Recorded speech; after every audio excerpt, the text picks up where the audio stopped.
The Great Hall of the Galactic Council was the largest structure ever built by any species. It floated at the center of Station Nexus Prime, a place where 1,000 different alien races gathered to decide the fate of the galaxy. The walls were made of living crystal that changed color with the mood of those inside. Today, the crystals burned a deep, angry red dot. Ambassador Yoon Hannah stood alone on the speaker's platform. She was a small woman with silver hair and calm eyes that had seen too many years of politics. Behind her, through the massive windows, she could see the stars that humanity had worked so hard to reach. 300 years ago, her ancestors had built their first ship capable of traveling faster than light. They had entered the galaxy with hope in their hearts, believing they would find friends among the stars. They found masters instead. Hi.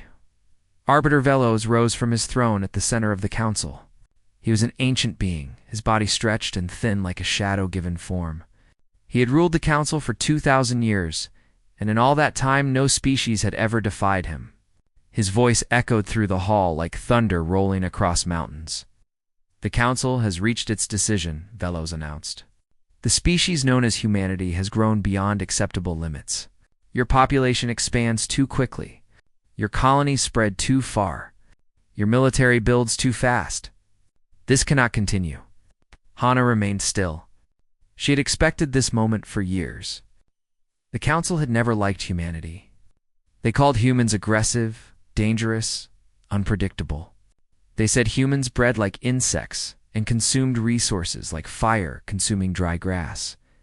But the truth was simpler than that. The council was afraid. Afraid of a species that had accomplished in 3 centuries what took others 10,000 years? Delegate. Morthus of the Kathrani Dominion stepped forward. He was a massive creature covered in scales the color of dried blood. His people had been the council's enforcers for generations. They enjoyed their work. The terms are clear, Morthus said, his teeth showing in what might have been a smile. Humanity will surrender 60% of its military vessels. All human research facilities will be placed under council observation, and your species will submit to genetic compliance programs to control your population growth. Whispers spread through the hall. Representatives from 100 different species watched with cold interest. Some of them had faced similar demands long ago. Most had submitted. The few who had refused no longer existed. Hannah looked at the faces around her. She saw no sympathy, no understanding. These beings saw humanity as a problem to be solved, a disease to be cured. They did not see mothers and fathers, children and grandparents, artists and scientists and dreamers. They saw only numbers in a report that needed to be reduced. You ask us to give up our ability to defend ourselves, Hannah said, her voice quiet but clear. You ask us to let you decide how many children we may have. You ask us to open our minds and our work to your inspection. She paused. You ask us to become slaves. Velos made a sound that might have been laughter. We ask you to become civilized. Every species in this council has accepted guidance. It is the price of peace. Peace. Hannah shook her head slowly. What you offer is not peace. It is a cage with a prettier name. The crystals in the walls flickered, shifting from red to a deeper, darker shade. Morthus stepped closer to the platform, his massive body casting a shadow over the human ambassador. You do not have a choice, he growled. Accept the terms, or the council will enforce them. Your little fleet cannot stand against the combined might of the galaxy. Hannah reached into her pocket and removed a small communication device. She had carried it for 3 years, waiting for this moment. With steady fingers, she typed a single phrase and sent it across the stars to Earth. The door is closing. Thousands of light years away, Admiral Kong Tai-ho received the message on the bridge of his flagship.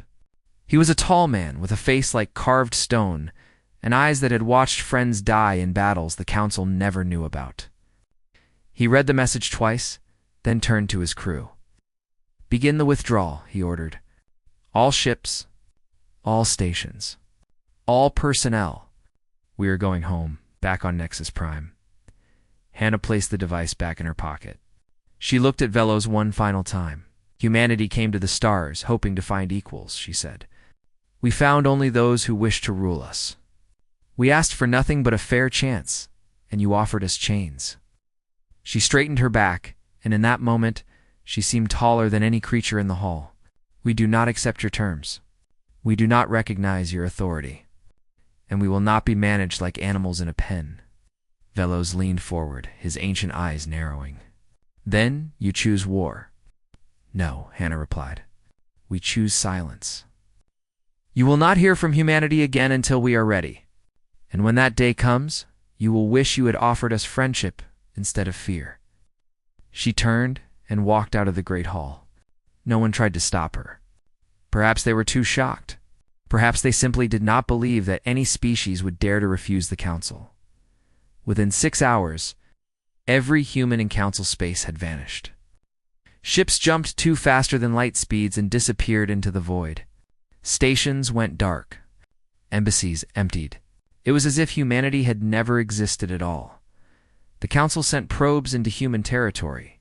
None returned. They sent messages demanding explanation. None were answered. They sent threats promising destruction. The silence swallowed them whole. High Arbiter Velos stood before the empty platform where Hannah had stood and felt something he had not felt in 2,000 years. It took him a moment to recognize the sensation. It was doubt. "They will return," Morthus assured him. "They are young and foolish.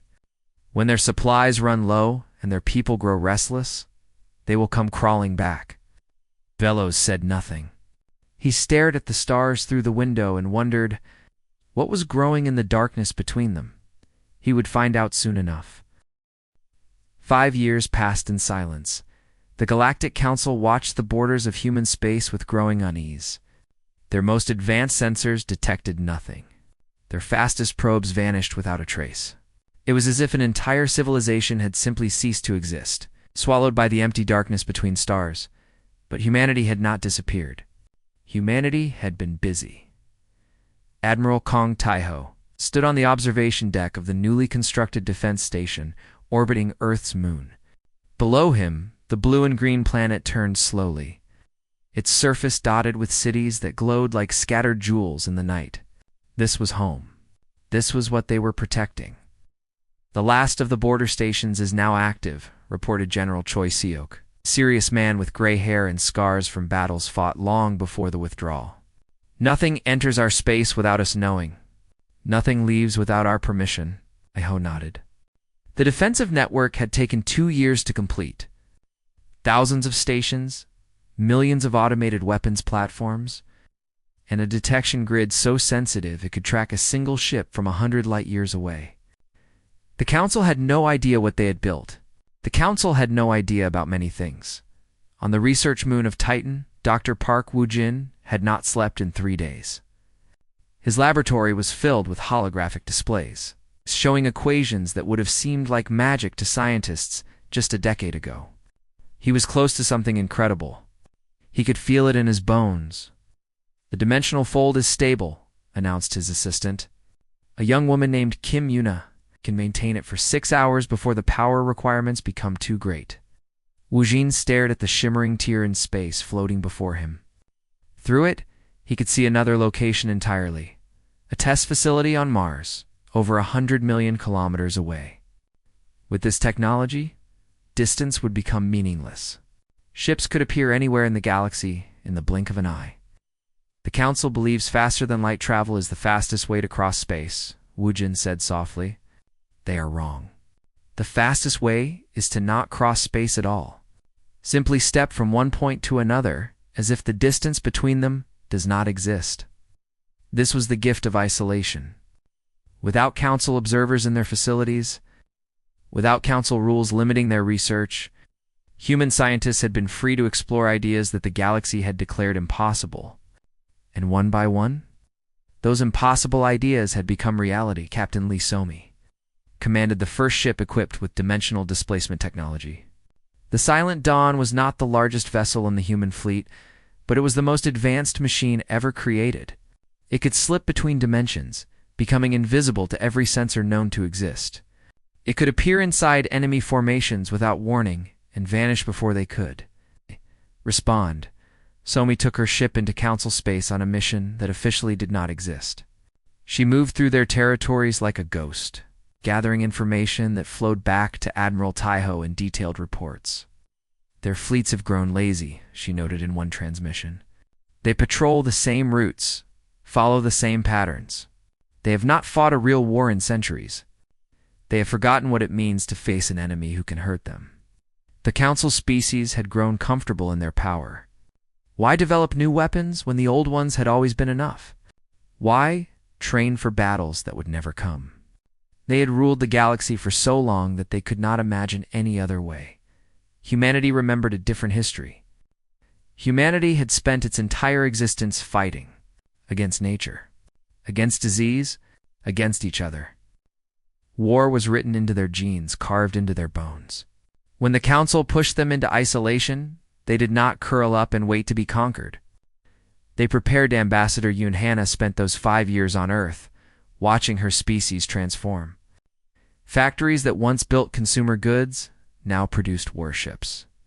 Universities that once taught art and philosophy now trained engineers and soldiers. Every resource, every mind, every ounce of energy was directed toward a single goal: survival.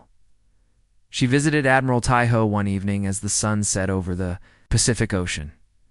They stood together on a balcony overlooking the water, two old friends who carried the weight of their entire species on their shoulders. "Do you think they will come for us?" Hannah asked. Taiho watched the waves crash against the shore below. "Eventually, they cannot allow our defiance to stand. Every species in the Council is watching. If they let us go, others might follow. Then war is inevitable." "War was inevitable the moment they demanded our surrender," Taiho replied. "The only question is whether we will be ready when it comes." On Nexus Prime, High Arbiter Velos grew more troubled with each passing month. The silence from human space was not the silence of defeat. It was the silence of something waiting, something preparing. Delegate Morthus continued to dismiss his concerns. "They are weak," the Kathrani insisted. "They hide because they know they cannot win. Give me permission to take my fleet into their space. I will drag them back to this Council in chains." Velos hesitated. Part of him wanted to believe Morthus was right. Part of him remembered the look in Ambassador Hannah's eyes when she had walked out of the Great Hall. There had been no fear in those eyes, no desperation. Only cold, quiet certainty. "Not yet," Velos decided. "We will wait, watch, learn what we can." But there was nothing to learn. Human space remained dark and silent, revealing nothing of what grew within. 5 years was not a long time in galactic terms. Two species who lived for thousands of years, it was barely a moment. But humans lived fast and died young by Council standards. They had learned to accomplish in decades what others took centuries to achieve. When the silence finally broke, the Council would discover exactly what 5 years of human determination could produce. They would discover it in fire, in blood, and the screaming of their ships as they died. And they would realize, far too late, that they should have offered friendship when they had the chance. Delegate Morthus had waited long enough. 5 years of silence had become an insult that burned in his chest like a hot coal. The Kathrani were warriors, the greatest fighting force the galaxy had ever known. They had conquered 100 species. They had crushed rebellions that spanned entire star systems. They would not be ignored by a race of soft-skinned primates who hid behind their borders like frightened children. He stood before the Galactic Council and demanded action. "Every day we wait, we look weaker," Morthus growled. "The other species are watching. They whisper that perhaps the Council is afraid of these humans. If we do not act, others may begin to question our authority." "High Arbiter," Velos considered the words carefully. He did not trust Morthus at the Kathrani. Delegate was ambitious and cruel, more interested in glory than in wisdom. But there was truth in what he said. The Council's power rested on the belief that it could not be defied. Humanity's continued silence threatened that belief. "Very well," Velos decided. "You may take a fleet into human space. This is not an invasion. It is a diplomatic mission to remind them that they cannot hide forever. Show them our strength. Make them understand the consequences of defiance. Morthus smiled, his teeth gleaming like knives. I will need 500 ships. You will have them. 2 weeks later, the Kathrani fleet assembled at the edge of human territory. 500 warships, each one capable of destroying a planet, arranged in perfect formation. They were the hammer of the Council, the instrument of its will. Nothing in the galaxy could stand against them. Morthus commanded his fleet from the flagship Crimson Fury. He watched the boundary of human space on his display, and felt nothing but contempt.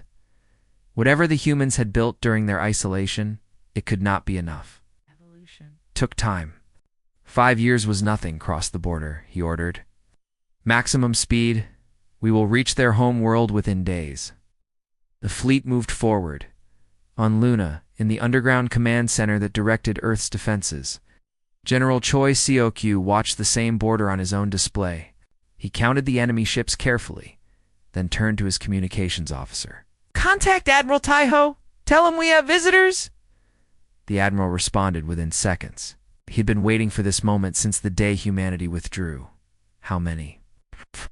Kathrani design, moving fast and aggressive. No attempt at communication. Then they did not come to talk.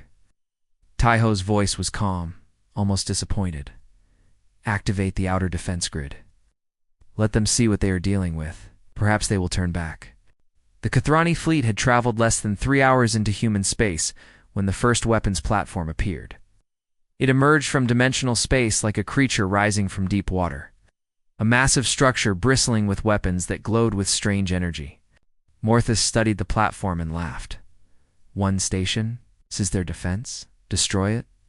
The Crimson Fury opened fire. Its weapons were powerful enough to crack a moon in half. The beams struck the platform directly and did absolutely nothing. The energy simply vanished, absorbed like water soaking into sand. Before Morthus could react, the platform fired back. The first shot was a test. A single beam of twisted gravity that struck the nearest Kathrani ship and crumpled it like paper in a fist. The vessel simply collapsed in on itself, its crew dead before they understood what was happening. All ships, attack, Morthus roared. The fleet concentrated its fire on the platform. Thousands of weapons unleashed their fury at once. The platform absorbed everything they threw at it, then responded with a wave of energy that tore through their formation. Shields meant nothing. Armor meant nothing. Ships designed to survive the worst. Weapons in the galaxy died in seconds. Then the human fleet arrived. They did not emerge from faster-than-light travel. They simply appeared, stepping through dimensional doorways, as if distance was just an illusion. One moment the space around the Kathrani was empty. The next moment, 200 human ships surrounded them. Captain Lee Somi commanded the engagement from the Silent Dawn. Her ship moved through the battlefield like a predator through a herd of prey, striking where the enemy was weakest, vanishing before they could respond. Her weapons were unlike anything the Kathrani had ever faced. Torpedoes that disrupted time itself, causing enemy ships to age centuries in seconds, their hulls crumbling to dust. Beams that phased through shields as if they did not exist. The battle lasted 11 minutes. When it ended, over 400 Kathrani ships were destroyed or disabled. Amotheus himself was captured when human marines teleported directly onto Desala, the bridge of the Crimson Fury. He was bound in restraints that his strength could not break and forced to watch as the survivors of his fleet were gathered like sheep. Admiral Taiho appeared on the communication screens of every remaining Kathrani vessel. His face was calm, his voice steady. "You came into our home without invitation," he said. "You came with weapons ready and threats on your lips. This was your first mistake. Your second mistake was believing we were still the species you met 300 years ago." He paused. "We are allowing 3 of your ships to leave. It will carry a message back to the Galactic Council. Do not return. The next time you enter our space, none of you will leave." The 3 surviving ships fled as fast as their engines could carry them. Back on Nexus Prime, High Arbiter Velos received their report in stunned silence. Morthus captured. 497 ships destroyed in minutes. Weapons that defied everything the Council knew about physics. ships that appeared and disappeared without warning. "What have they become?" whispered one of the council members. Velos did not answer. He stared at the display showing the carnage and felt the foundations of his power begin to crack. The humans had sent one additional message transmitted directly to the council's communication network. It contained 4 words. "We remember your terms." The galaxy had underestimated humanity. It would not make that mistake again. The Galactic Council had never known fear. For 10,000 years, they had ruled the galaxy with absolute authority. Species rose and fell at their command. Wars began and ended with their word. They were the masters of all they surveyed. No one had ever seriously threatened their power until now. High Arbiter Velos stood before the full assembly, his ancient body trembling with emotions he had not felt in millennia. Around him, representatives from every species in the council whispered in fear and anger. The destruction of the Kathrani fleet had shattered their sense of safety. If humanity could do this to the council's greatest warriors, what could they do to everyone else? "We cannot allow this insult to stand," declared one delegate. "We must respond with overwhelming force." "Force," cried another. "Did you not see the reports? Their weapons make ours look like toys. Their ships move through dimensions we cannot even detect." The arguments continued for hours. Some wanted immediate war. Others urged caution. A few even suggested negotiating with the humans, offering better terms in exchange for peace. Velos listened to all of them, his mind working through the possibilities. In the end, there was only one choice. The council had ruled through fear for too long to show weakness now. If they backed down from humanity, their entire empire would crumble. "We will assemble the largest fleet in the history of the galaxy," Velos announced. "Every species will contribute. 12,000 ships, commanded by our finest officers. We will crush humanity completely and erase them from existence."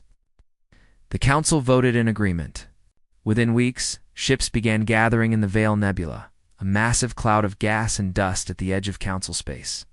Commander Aleth, the most decorated military officer in council history, was chosen to lead the fleet. She was cold, brilliant, and utterly ruthless. "We will not make the same mistakes as Morthus," Aleth promised. "We will not underestimate them. We will approach slowly, carefully, and destroy everything in our path. By the time we reach Earth, there will be nothing left of humanity but ashes." Captain Lee Somi had been tracking the fleet's assembly since it began. The silent dawn slipped through council space undetected, sending detailed reports back to Admiral Taiho. She watched thousands of warships gather and knew that this was the moment humanity had been preparing for. "They're coming with everything they have," she reported. 12,000 ships. Every weapon system in the council's arsenal. Admiral Taiho received the report in his war room on Earth. Around him stood General Choi Seok, Dr. Park Woo-jin, and the commanders of every major fleet in human space. They studied the enemy numbers and began to plan. "We have 800 ships capable of facing them," Seok reported. "Even with our technological advantages, those numbers are dangerous." "Numbers do not win wars," Taiho replied. "Strategy wins wars, and we have something they do not expect." He turned to Dr. Woo-jin. "Is the device ready?" Woo-jin nodded slowly. "The gravity well generator is operational. When activated, it will create a localized distortion in space that will trap any ship within range. They will not be able to escape to faster-than-light speeds. They will have to fight us or die trying to run. Then, we choose the battlefield. We meet them in the Veil Nebula." The plan was simple in concept but complex in execution. Human forces would use the nebula's interference to mask their dimensional movements. They would strike from unexpected angles, hitting the enemy fleet in its weakest points. And when the council forces tried to retreat, they would find themselves trapped by Woo-jin's gravity well. The Battle of the Veil Nebula began on a Tuesday by Earth's calendar. Commander Aleth brought her fleet into the nebula in perfect formation, sensors straining against the interference. She expected the humans to hide, to use guerrilla tactics to avoid direct confrontation. She was partially right. The first attack came without warning. Human ships materialized inside the Council formation itself, their weapons firing before anyone could react.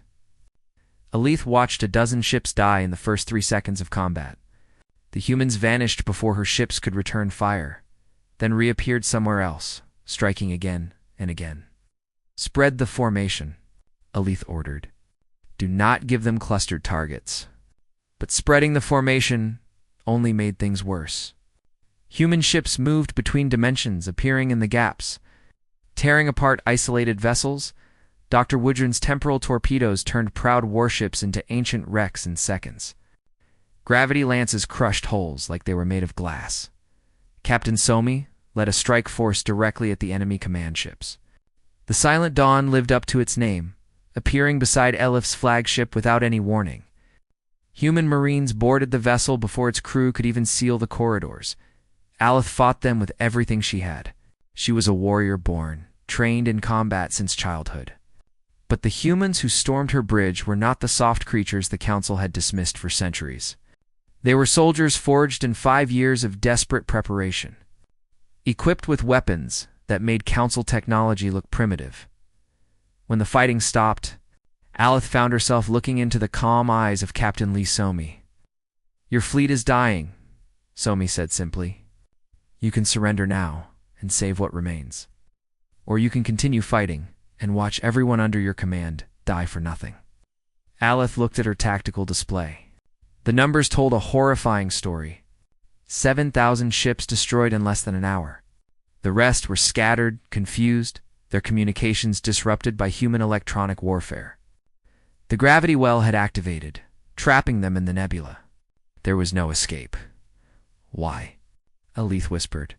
"Why did you become this?" "We only wanted to maintain order." Sami's expression did not change. "You wanted to put chains on us. You wanted to decide how many children we could have. You wanted to control our thoughts and our work and our future." She shook her head. "Humans do not submit. We never have. We never will." Aleth transmitted the surrender order. The Battle of the Veil Nebula was over when the final count was taken. Over 60% of the Council's fleet had been destroyed. The rest had surrendered. Humanity had lost fewer than 50 ships. Admiral Taiho received the news with no celebration. This was not a victory to be proud of. It was a tragedy that could have been avoided if the Council had simply treated humanity with respect. But it was over now, and the galaxy would never be the same. Station Nexus Prime had changed since Ambassador Yunhana last walked its halls. The walls of living crystal that had once burned red, with the Council's anger, now flickered with uncertain colors. Shifting between fear and hope and confusion, the great hall that had witnessed humanity's rejection was silent now. Filled with delegates who did not know whether they would live to see another day, Hannah entered through the same doors she had left through 6 years ago, but she was not alone this time. Admiral Kung Taiho walked beside her, his uniform displaying the medals of 100 battles. Behind them came General Choi Seok, Captain Lee Somi, and Dr. Park Woojin. And beyond the windows of the station, visible to every species present, floated the largest human fleet ever assembled, 3,000. Ships surrounded Nexus Prime. Their weapons were powered and ready. Their crews waited for orders that everyone prayed would never come. High Arbiter Velos stood at the center of the assembly, looking older and smaller than Hannah remembered. His ancient form seemed to have shrunk, bent under the weight of defeat. The other delegates kept their distance from him, as if failure was a disease they might catch. Ambassador Hannah Velos said, his voice barely above a whisper, "You have returned." Hannah stopped at the speaker's platform. She looked at the faces around her, at beings who had once dismissed her species as primitive and dangerous. Now those same beings watched her with terror in their eyes. "I said I would," she replied. "I told you that you would not hear from humanity until we were ready. We are ready now." Velos lowered his head.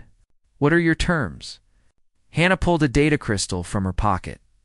The same pocket that had held the communication device she used to begin the withdrawal. She placed the crystal on the podium and activated its display, projecting humanity's demands for all to see.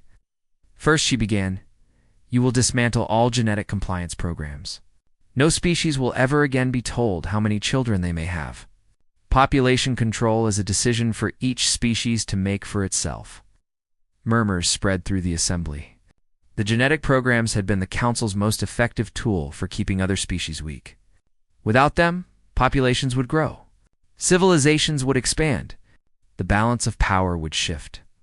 Second, you will release all species currently under Council management. They will be free to govern themselves, to build their own fleets, to explore the stars without your permission or oversight. The murmurs grew louder. Dozens of species had been placed under management over the millennia. They had been stripped of their weapons, their technology, their ability to resist. Setting them free would create chaos. Third, you will recognize the sovereignty of every spacefaring civilization, regardless of their age or level of development. The practice of demanding submission from younger species ends today. Velos raised his head slowly. You would tear apart everything we have built. The order we have maintained for 10,000 years. Your order was built on slavery, Hannah replied. Your peace was maintained through fear. You did not guide younger species. You crushed them before they could become threats. She met his gaze without flinching. Humanity refuses to be part of that system, and we will not allow it to continue. And if we refuse these terms, Admiral Taiho stepped forward. His voice was quiet but carried the weight of absolute certainty. Then my fleet will ensure that the Council never threatens anyone again. We built weapons during our silence that can erase stars from the sky. We would rather not use them, but we will if we must. The silence that followed was complete. Every being in the hall understood that Taiho was not making an empty threat. They had seen what humanity could do. They had watched their greatest fleet crumble in ours. They had no doubt that Taiho would do exactly what he said. Velos turned to the other delegates. He saw no support in their eyes. Only fear of the humans before them and desperate hope that submission might bring survival. The Council accepts humanity's terms, Velos announced. The crystals in the walls shifted to a soft blue, the color of surrender. In the months that followed, the galaxy transformed. Species that had been under management for centuries suddenly found themselves free. Ships that had been forbidden to leave their home systems now spread across the stars. Old alliances crumbled. New ones formed. The rigid order of the Council gave way to something messier. But more alive, Ambassador Hannah was elected to chair the reformed Galactic Assembly, a new body where every species had an equal voice. She worked tirelessly to build bridges between civilizations that had been separated by fear and control. It was difficult, frustrating work, but she had never expected peace to be easy. Dr. Park Woojin returned to his research, turning his brilliant mind from weapons to medicine and agriculture. The technologies humanity had developed during the silence could save lives as easily as they could end them. He chose to save Captain Lee Somi, retired the Silent Dawn with full military honors. The ship that had won a war without firing its main weapons was placed in a museum orbiting Earth, a reminder of what humanity could achieve when pushed to the edge. General Choi Yuk restructured the human military into a force designed for defense rather than conquest. He trained his officers to fight only when necessary and to always offer mercy when possible. The lesson of the Council's fall was clear. Power that ruled through fear would eventually fall to those who refused to be afraid. Admiral Kung Tai-ho went home. He returned to a small house in Busan that had belonged to his grandmother, a place overlooking the ocean where he could watch the waves and remember the cost of the war he had won. He had spent his entire life preparing for battle. Now, for the first time, he could rest. But the fleet remained ready.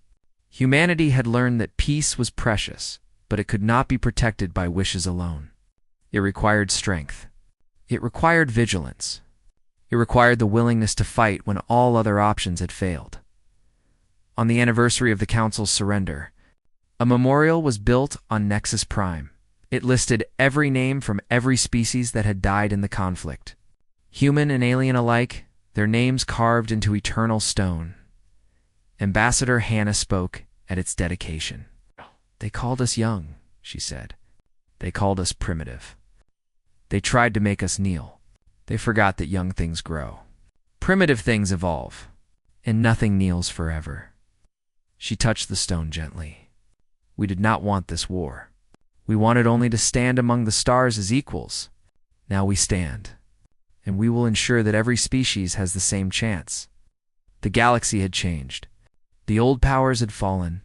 A new age had begun, and humanity, the species that the Council had once tried to control, stood at its center, not as conquerors, not as masters, but as guardians of a universe that finally understood the meaning of freedom. The silence was over, and what had grown in it would last forever.